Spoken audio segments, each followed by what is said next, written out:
अस्सलाम वालेकुम everyone and welcome back to my channel.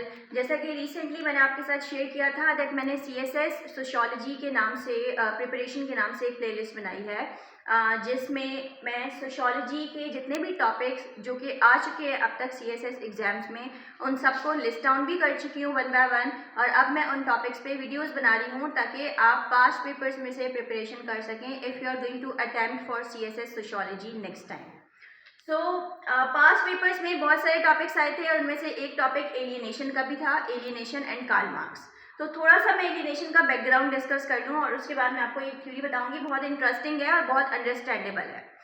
अच्छा, कार्ल मार्क्स जिनके बारे में हर बंदा जानता है इवन अगर वो सोशियोलॉजी नहीं भी पढ़ता, क्योंकि मार्क्स के आइडियाज़ बहुत इन्फ्लुएंशियल थे और दुनिया का हर तीसरा मुल्क उसके आइडियाज़ को मानता था।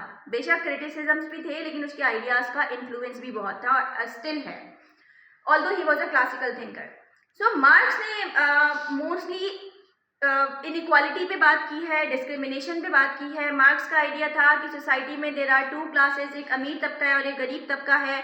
अमीर जो है वो इंडस्ट्रीज लगा देते हैं और इन्वेस्टमेंट करते हैं, और गरीब लोग वर्किंग क्लास मजदूर तबका आके उनकी इंडस्ट्रीज में काम करता है, but the profit which is generated at the end goes to the elites and elites की पोजीशन मजीद स्ट्रेंथन होती जाती है, एंड जो गरीब है उसको इनफ वेजेस नहीं मिलते कि वो अपना गुजारा भी कर सके।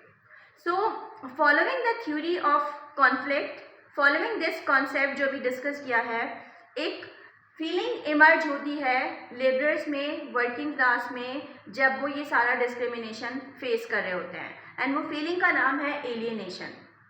एलियनेशन एलियन से निकला है और एलियन हमें पता है कोई भी ऐसी creature who are different from अस।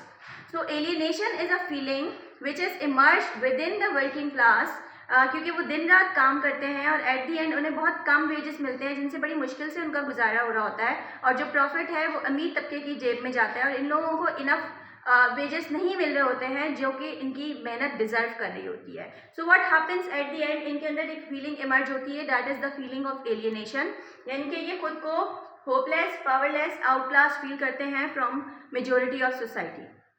अब ये एलियनेशन चार तरह की होती है। First of all alienation from the product, एक मजदूर जो कि एक इंडस्ट्री में एक प्रोडक्ट बनाने में दिन रात मेहनत कर रहा है बट वो खुद ही उस प्रोडक्ट को अफोर्ड नहीं कर सकता क्योंकि उसके पास इतने पैसे नहीं हैं। So alienation from the product. Alienation from work, हर इंसान की नेचर है that he wants novelty, but जो मजदूर है वो दिन रात एक ही काम कर रहा है, इवन सेम रूटीन फॉलो कर रहा है, there is no novelty, there is no recreation, even उसको अगर कुछ टाइम ऑफ भी चाहिए है, कुछ देर के लिए ऑफ भी चाहिए तो उसकी दिहाड़ी कटती है। So it means he gets alienated from the work same routine को फॉलो करते हुए। देन एलियनेशन फ्रॉम फेलोज, जब वो ये देखता है, और ये चीज़ मॉडर्न सोसाइटी का मोस्टली हर बंदा ही फेस कर रहा है, एलियनेशन फ्रॉम द फेलोज, कि हमारे आसपास जो लोग हैं हमें आइडिया होता है that they are work oriented, वो हमारे साथ मुखलिस नहीं है, वो अपने काम के साथ मुखलिस है या अपने मकसद के साथ, अपने मोटिव्स के साथ सिंसियर हैं, they are not oriented in terms of relationship with us. So alienation from fellows, and last है एलियनेशन फ्रॉम सेल्फ, और ये सबसे खतरनाक है और इसी से रेलिवेंट सोसाइटी की थ्योरी भी मैं एक दफ़ा डिस्कस कर चुकी हूँ इन द रीसेंट वीडियोस, जो कि सीएसएस पास्ट पेपर्स का पार्ट भी है। बहुत दफ़ा सवाल पूछा जा चुका है दैट जब एक इंसान के अंदर क्रिएटिविटी है बट उसको इतनी अपॉर्चुनिटीज़ नहीं मिल रही हैं कि वो वहाँ पे क्रिएटिविटी शो करे, उसका वर्किंग एनवायरनमेंट टॉक्सिक है, उसको इनफ वेजेस नहीं मिल रहे हैं, वो अपने एक्सपेंस बेयर नहीं कर रहा हालांकि वो फिजिकली बहुत लेबर प्रोवाइड कर रहा है। So at the end he gets alienated from his self. So all these are related to alienation, and alienation is the feeling of being outclassed, hopeless and powerful with majority of society, which was related to Karl Marx conflict theory. Hope this was understandable. Keep supporting for more videos. Thank you.